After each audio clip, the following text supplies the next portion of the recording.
আসামের সুস্মিতা দেবকে আপার আসামে ঢুকতে নিষেধ করে দিয়েছিল আসামের 30টা জাতীয়তাবাদী সংগঠন।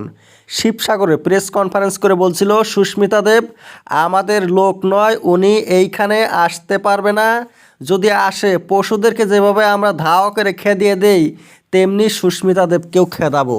আসামের একজন লোক আসামের এক জায়গায় যাবে যে নাকি একজন এমপি, তাকে ধাওয়া করে খেয়া দিয়ে দিবে, এমন পাওয়ার কোথায় পেয়েছে আসামের লোকেরা?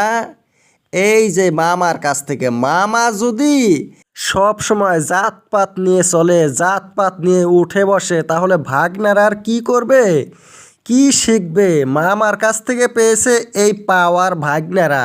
ঘটনাটার শুরু হয়েছিল শিবসাগরে। একটা অ্যাসামিস মেয়েকে একটা মারোয়ারি লোক মেরেছিল বা তেমন কিছু করেছিল।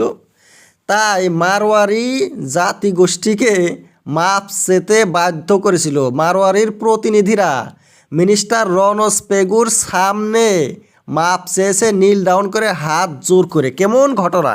একটা মুসলমান যদি চুরি করে তার জন্য কি সারা মুসলিম বিশ্বর হাত জোর করে নীল ডাউন দিয়ে মাপ চেতে হবে? কোথায়, কোন জায়গার শিক্ষা এটা?